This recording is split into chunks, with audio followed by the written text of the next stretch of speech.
Em nome do Pai, do Filho e do Espírito Santo. Um bom dia mais uma vez. A missa de hoje, as leituras, elas são centrais na nossa vida de fé. A importância de ter claro na nossa vida, na vida da igreja, esse Deus que se propõe a estar no meio de nós, como muitas das vezes falamos na liturgia, no meio da sociedade, apesar de todos os problemas, das injustiças e tal. Mas Deus demonstra para nós, e as leituras vão dizer isso para nós, que Ele é Senhor do céu e da terra, Senhor da vida e da morte. Aqui passa várias coisas, inclusive o sentido que nós aprendemos na Crisma, com T maiúsculo, o que é de fato ter temor de Deus. Ou, melhor dizendo, respeito. Porque Jesus nos demonstrou que esse Deus é muito próximo, né? A palavra Abba, paizinho, não é um Deus para ser temido, né? Mas nessa relação de pai, nós sabemos quem tem a autoridade, não é o pai, não é a mãe. É bom recuperar pai e mãe, lembrando, inclusive, no dia 10 passado, a morte de João 23, a festa, ele é santo, né? E a gente sabe que logo em seguida, esse processo, que é o Brasil hoje, a América Latina, a Igreja Católica, o Ocidente, né? Os papas que vieram, Paulo VI, e aí João Paulo I, lembra? É ele que diz, Deus é Pai, Deus é Mãe. E logo vem em seguida João Paulo II. Então, esse Deus que é Pai, é Deus que é Mãe. Esse Deus que um dia, na presença dos anjos e do próprio Cristo, Mateus 25, irá nos julgar. É o justo juiz, o verdadeiro juiz. Eu queria que nós não tivéssemos pressa de pensar como é o juiz hoje, como que é a juíza hoje. Ainda que cada vez mais essa ciência teológica, a chamada hermenêutica, de trazer para os dias de hoje, já faz logo que nós acendamos as luzes, a amarela e tudo mais. E não, na realidade, é para acender sim. Como é que está a nossa realidade? Mas se caminharmos no chão da palavra de Deus, da primeira leitura e do Evangelho, de modo particular, nós vamos ver que a mensagem é mais profunda. Os Juízes na Bíblia é um livro importante, né? Da gente imaginar que é uma das profissões assim, tão antiga, né? Tão antiga e tão necessária, né? Nobre, né? Que ainda hoje existe uma áurea assim do ser juiz, né? Mas a gente se pergunta, e no chão da Bíblia? Então, é um período que vai de Josué até o início da monarquia. Nós estamos falando de 1200 a.C. Nós estamos falando desse povo que ocupou a terra prometida, né? Tem que lembrar, Moisés veio atravessando o deserto com seu povo, com toda uma história que nós sabemos, as 12 tribos e tal, mas ele não entra na terra prometida.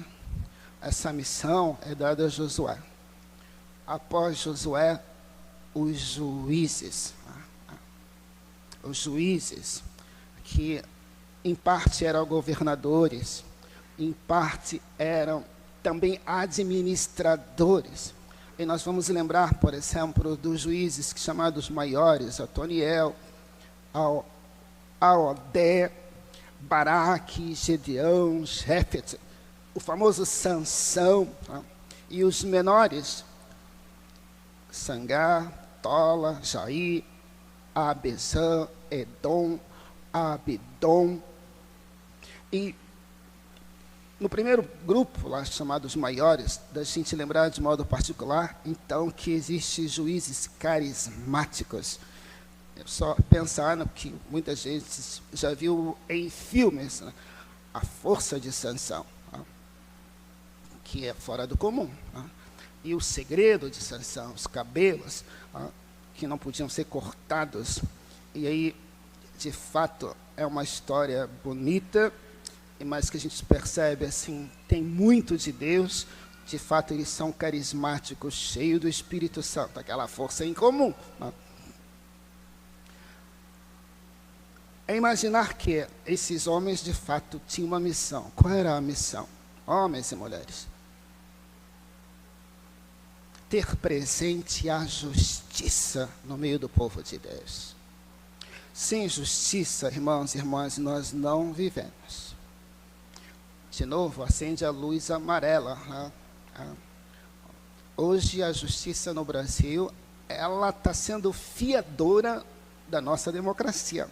Sempre foi, mas mais do que nunca na história, tem que se olhar para o judiciário. Mas a mensagem do livro dos Juízes é essa. E talvez, para não irmos muito longe, pegar, assim como que um resumo, de que o anjo falou a Gedeão. O Senhor está contigo, valente guerreiro. Vamos repetir? O Senhor. E nos dias de hoje poderíamos acrescentar guerreiras, né? Tem que ter muita coragem hoje, né? Basta lembrar da juíza Alcione, né, lá em Niterói. Qual foi o fim dela? Né? Enfrentar hoje muitas situações hoje em nossa sociedade não é fácil, né? Certamente vai ter que andar de carro blindado.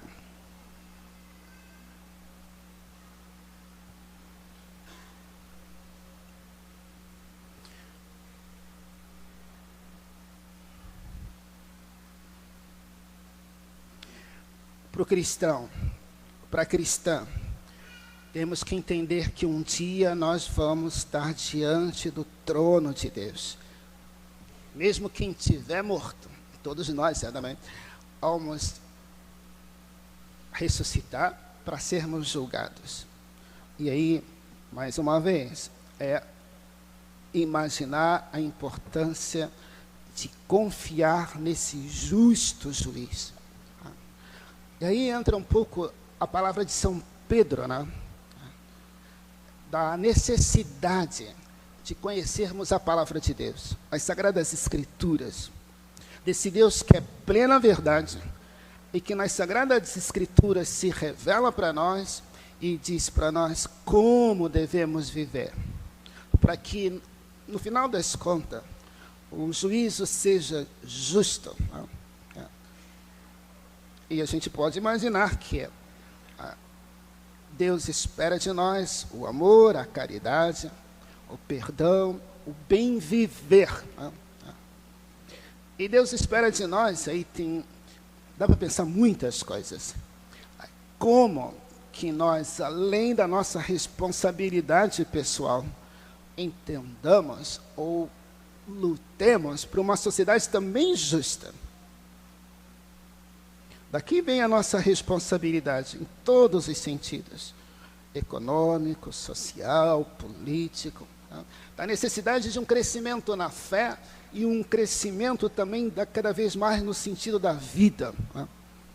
Do cuidado de um pelos outros, e cada vez mais nós estamos entendendo a necessidade do cuidar da vida no sentido mais pleno da palavra, do próprio meio ambiente. Lembrar que foi a nossa novena em preparação à padroeira. Está ainda aí todo esse cenário do desafio que é a Amazônia.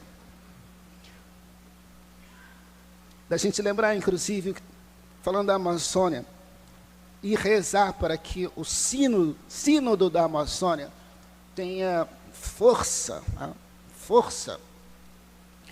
Algumas coisas colocadas sem mudar de tema, mas pensando nessa questão da vida, e que não é para ontem. Algumas proposições do sínodo, se elas passarem, vai ser muito bom para toda a igreja, toda a igreja, toda a igreja, não é só para o Brasil. Você imagina se, ao menos nesse sínodo, o ideal fosse passar e fomentar na igreja o sacerdócio das mulheres. Ontem, assim, eu tive a graça de celebrar com uma mulher, uma presbítera, a igreja anglicana lá de Santa Teresa, a igreja de São Paulo. Era aniversário do Chico Alencar, 70 anos. Gente, como descrever? É possível você ter essa força que está aí, que é a maioria na igreja, não tem dúvida as mulheres. Claro, tem que obedecer às tradições, mas não é impossível. A outra questão é, as mesmas mulheres, é possível termos diaconisas? Sim, é possível. Da gente entender que a intercessão hoje, o impor as mãos hoje, como dizia Dom Mauro Morelli, ou como diz, ele não está morto, né? Vale o carisma. Não é o sexo, é o carisma. De quanto que hoje pai e mãe, olhando essas leituras, podem levar o texto para casa? Abençoe os seus filhos, pelo amor de Deus. Impõe a mão sobre eles. E era assim que ontem a reverenda fazia. Dava a comunhão, em duas espécies, na sua maioria, e ainda impunha as mãos. Diferente. Né? Ou, por exemplo, bonito. Né? A outra questão, para a gente terminar, voltemos ao livro dos Juízes, que não está na folha. Né? O Frei está mencionando para buscar a fundamentação, a importância dos juízes, sua responsabilidade. Né? E se a gente for citar, lembrar, o nosso governador é um juiz. Né? Olha a responsabilidade. Ele junta as duas coisas, administrar e, por formação, é juiz. Mulheres, leem em casa Juízes capítulo 5. Da gente entender que o quanto que Jesus foi maravilhoso e mudou a história. Mudou a possibilidade, até mesmo bíblica, do preconceito.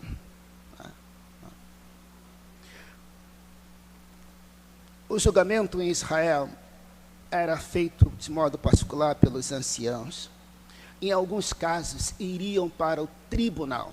Aí lembrar o próprio julgamento de Jesus. Né? E não foi qualquer tribunal. O julgamento de Jesus, se a gente lembrar da Sexta-feira Santa, é o julgamento. Né? É um senhor julgamento. E aqui a gente abre um parênteses. Né?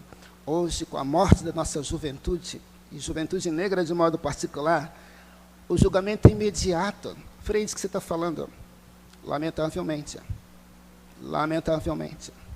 o auto de resistência, na hora se diz, você vai viver, não, você vai morrer. Cadê o julgamento?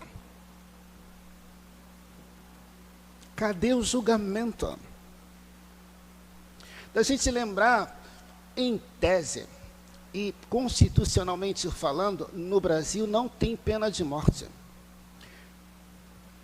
Na realidade, e é surreal, e me permita usar como exemplo o Sérgio Cabral, por mais do que tenha seus 250 anos de condenado,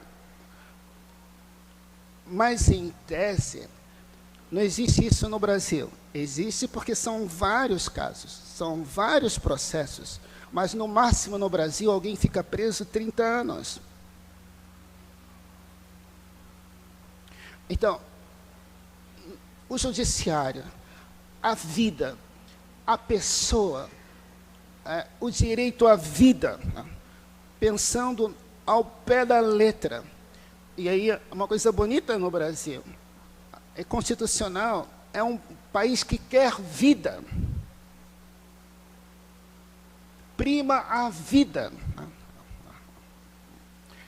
Tem um padre, o padre Clóvis, que ele é jesuíta, está lá, eu acho que em Pernambuco. Ele fala, se a gente fala muitas das vezes, cadê os direitos humanos? Por que fulano está tendo essa progressão de pena e tal? E se fosse o nosso irmão, nosso filho, nós não quereríamos que essa pessoa mudasse de vida, tivesse oportunidade de vida, ele ou ela. A gente falou aqui no dia da missa de Nossa Senhora Aparecida, não é normal, só pensando nas mulheres, é a 4ª população do mundo encarcerada, só pensando nas mulheres no Brasil. Entre os homens é a 3ª. Então, existe um outro, o andar de baixo da nossa sociedade, e que não está resolvido. Como criar mais vagas. Vaga, inclusive, para que as pessoas tenham espaço, essa é a verdade, espaço, dignidade, espaço. Então, o Evangelho de hoje é muito importante. E para recuperar e terminar o que a gente estava falando, existe no chão da Bíblia, um outro julgamento, o ordário, e que é um julgamento assim, é Deus que vai julgar. E ele é meio mágico, mas é real. E passou pelo Oriente Médio essa tradição, nós estamos falando de 1750 a.C., entrou na Idade Média, e existe em parte da África, e de modo particular, aqui há um prejuízo para as mulheres. De novo, peguem Juízes capítulo 5, porque aqui é um pouco do privilégio do homem, se ela foi pega ou não pega em adultério. E a gente pensa em Jesus, a força daquele texto, quando ele diz, mulher, alguém te condenou? Lembra quem tiver pecado, atira a primeira pedra. E a gente sabe, ou dos mais velhos, eram os que os primeiros deixavam a pedra no chão e iam embora. Alguém te condenou, mulher? Não. Eu também não te condeno. Vai e não peques mais. Em outras palavras, salvou a vida. Salvou a vida. Então, que Deus nos abençoe. E que nós, cada vez mais, tomemos consciência do bem-querer. E da coisa boa que o cristianismo trouxe. Cada vez mais é preciso imaginar que existem outras correntes religiosas tão quanto importante e necessária, mas isso é fato. A capacidade textual do Antigo ao Novo Testamento de olhar o ser humano. Creio em Deus Pai Todo-Poderoso.